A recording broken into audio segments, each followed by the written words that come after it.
Texas is rolling out a new plan to slow illegal crossings at the U.S.-Mexico border. They're installing buoys across the Rio Grande near Eagle Pass, Texas. It's just one more move by Republican Governor Greg Abbott and the state's multi-billion-dollar attempts to what they call secure the southern border.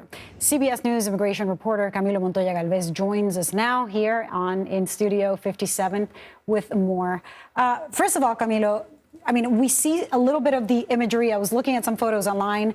Perhaps they're just models, but are they installed? How are they intended to work? Sure. So the intended purpose from Texas perspective, at least, is to repel migrants and to stop them from entering the U.S. because most folks don't know this. The international boundary between Mexico and the U.S., in Texas at least, is not on land. It is not demarcated by a wall. It's in the middle of the Rio Grande. Once you're in the middle of the Rio Grande, you're technically on U.S. soil. Texas wants to stop migrants from being able to enter U.S. soil because once that happens, the federal government has a legal obligation to process migrants, whether to deport them, to send them back home, to transfer them to another agency, or to release them pending the outcome of their asylum hearing. So this is an effort by Texas to repel migrants, but it's still very limited in scope. We don't know how widespread this will be. The border is very long, as you know, and there are legal and humanitarian concerns about this effort. I want to talk first about the humanitarian concerns because you and I have covered more deaths of people trying to cross in between ports of entry, whether it's the desert, but especially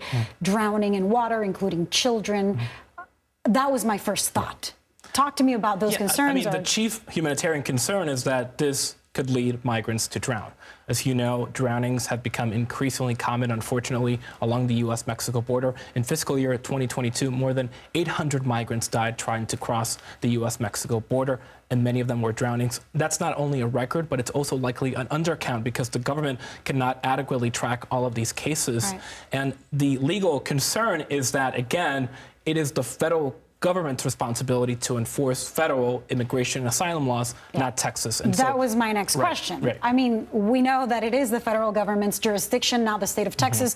I covered Operation Lone Star and did a ride-along, and what I realized is that although they have all of these state officers kind of looking around the border, they're very limited in scope to what they can do. So what are the legal challenges? Well, can these officers are not trained to enforce federal immigration and asylum laws. They don't know how to screen people if they are asking for asylum. They cannot legally deport someone to a foreign country. They have no foreign relations with a sovereign country like Mexico, right? So they're very limited legally in what they can do. And if Texas starts to interfere with the federal government's job and legal responsibility, then I think we will see another legal battle over this, just like we've seen with other Texas programs. As you know, Texas Governor Greg Abbott has been arresting migrants on state trespassing charges. He has been busing thousands of migrants to Democratic-led cities, including here to New York, LA, Chicago, Denver, and Washington, D.C. So the buoys might not float after all. Perhaps. And we can see some of those legal challenges.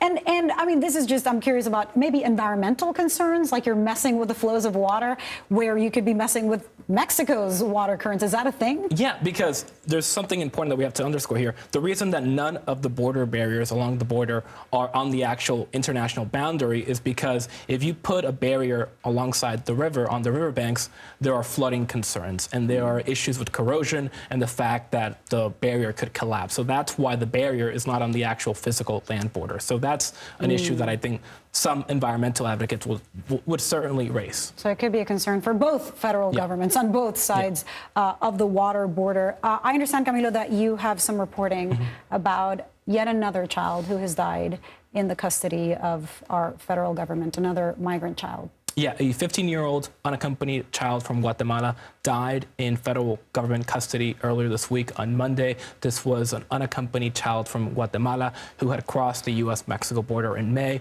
and she had been transferred to the Department of Health and Human Services, which is the government agency that cares for unaccompanied minors, and she unfortunately passed away earlier this week. She did have a pre-existing medical condition from what we are told, and the reported cause of death is organ failure. This importantly marks the fourth death of an unaccompanied child in HHS custody this year alone, and that's in addition to the Border Patrol death of 8-year-old Anadiz Reyes in May, actually, which we are also investigating. Yeah, you and I are working together on that.